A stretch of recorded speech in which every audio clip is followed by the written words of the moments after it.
Engage offers 6 types of access permissions: employee, line manager, department manager, HR administrator, coordinator, and system administrator. All users can access the Resource Hub. Their access to other parts of Engage is explained in this video. To enable any access permissions, open the employee profile in the admin section. At the bottom of the employee form, select Yes to the question, does this employee need a login for Engage? All users need an email address to log into the portal. To activate a user account, we'll send an activation email to the user, unless your company uses single sign-on. More about SSO in tutorial number 41. Please note that the activation email is only valid for 72 hours, so if the employee has not yet started in their role, you can create their profile now, but come back to complete the activation during their induction. You can resend the activation email at any time by returning to these settings on the employee profile. If you're enrolling a large group of users, you can send the activation emails in bulk using the data upload tool. Only enter a work mobile here if the user is a manager and you intend for them to receive SMS updates for absence events. Consider data privacy and GDPR when choosing what email and mobile number to use. The basic user is an employee. That is the level of access that is enabled if I now saved the record without selecting any further options. An employee doesn't have access to anyone else's record except their own. By default, they only have access to the holiday booking features, provided that your company has this tool enabled. If your company doesn't subscribe to the holiday tools, the employee will only see the Resource Hub.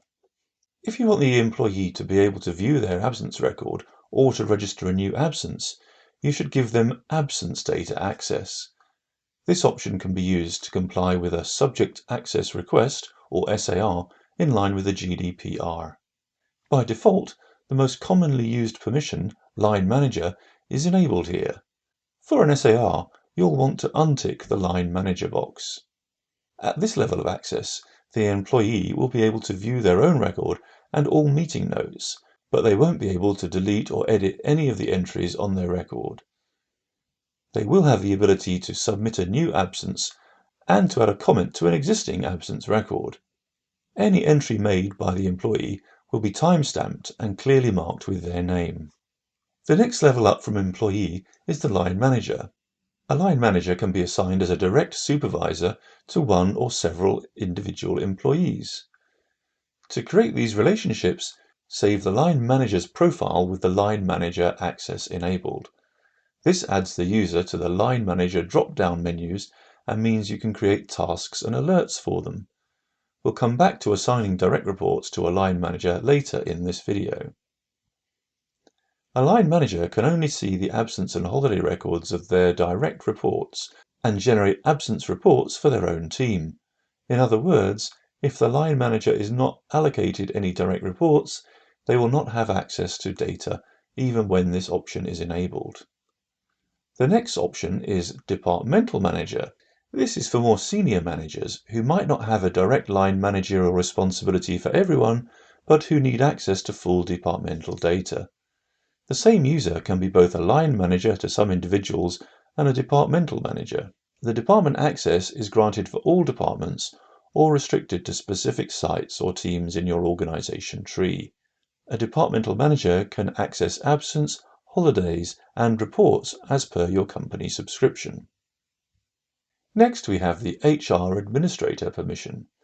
This is someone who needs to access the administration area. They will be able to add and remove employees and set access permissions for other users. Their admin access can be restricted to only some parts of the company if needed.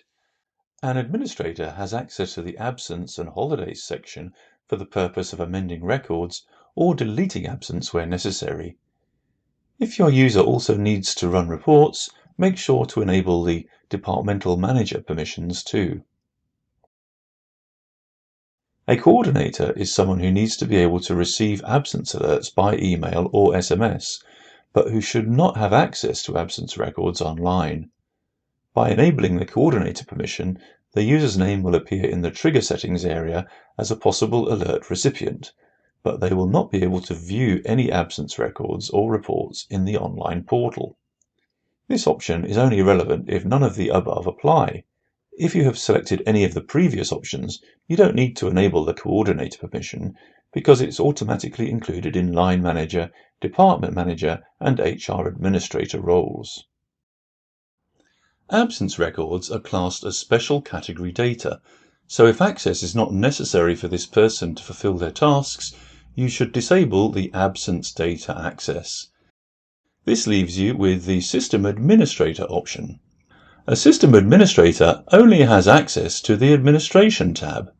Very importantly, they can also manage the Company Preferences area, which is not accessible by HR administrators.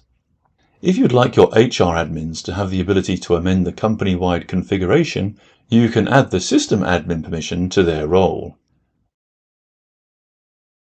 Now that we've gone through all the access permission options, let's go back to the Line Manager settings. As I mentioned, a line manager without direct reports won't have any access beyond their own absence history. To allocate a team, find the direct reports in the employee list. Halfway down their employee profile, you'll see an option to assign line managers. Select the line manager's name in the list and save the record. You'll need to repeat this for all the direct reports or update the settings in bulk by using the data upload from a spreadsheet. If you can't find the name you were looking for in the drop-down list, go back to the line manager's profile to double-check that the line manager box is ticked. For more granular access permissions, role-based groups can also be created. In order for a group member to log in, they first need to have a user account. If you want your users' access to be governed by group permissions only, set them up as line managers and then follow the instructions in tutorial number 40. If your users are having trouble logging into their account, check their activation status on the employee profile.